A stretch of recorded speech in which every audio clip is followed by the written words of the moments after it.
Thank you for joining us for today's Practice Advantage Pearl.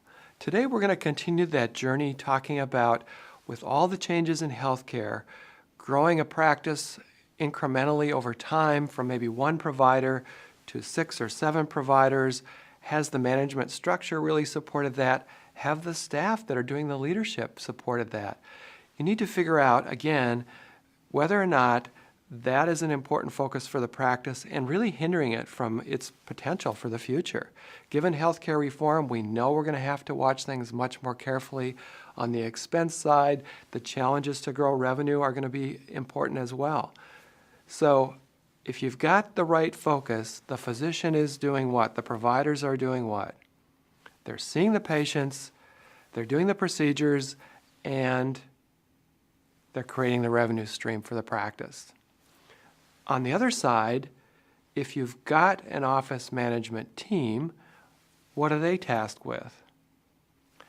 Making sure that they're capturing all the charges and everything runs smoothly behind that to ensure a viable practice. So let's play a scenario here where maybe the practice has grown up from 1 physician to 3 physicians to 6 physicians. The medical assistant has been the person really charged with and doing a great job with running the practice. But now things are a bit more sophisticated with the healthcare environment. Perhaps it's time to think about bringing in from the outside somebody that's got experience as a practice manager. Or perhaps it's time to think about restructuring the office. Given that, the focus that you need to have for that particular management structure, that management person, needs to be laser sharp. You've got to get it right. So do you want that particular manager to be taking care of billing, coding, accounts receivable, accounts payable, some of the financial contracting kinds of things, help out with some of the marketing, looking at the day-to-day, which is important, making sure things run smoothly on a patient flow standpoint? Somebody doesn't show up, the practice manager, practice administrator will have a plan in place to cover that, however that might look. Compliance and risk has changed tremendously over the last several years for healthcare. So an opportunity for somebody to be tasked with doing that. So if you haven't had somebody, where are you going to find them? Where do you go?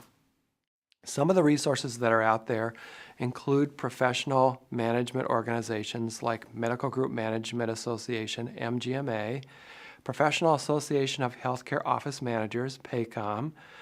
Also, another resource would be some of the professional societies where they have a practice management section, like American Urological Association has a practice manager network, and so do the other specialty societies.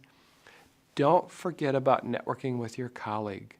Your colleagues can be a great resource of finding and identifying talent. And again, you've got to get it right. So you want to make sure you take your time, you have a thought-out job description for this person, clear expectations, and you've done the proper background checking and you've checked out the references. This will help propel the practice forward, undoubtedly with clearer vision and more sharp focus. Again, I hope that you get it right, and I encourage you to follow Practice Advantage with our next section of Pearls. Thank you.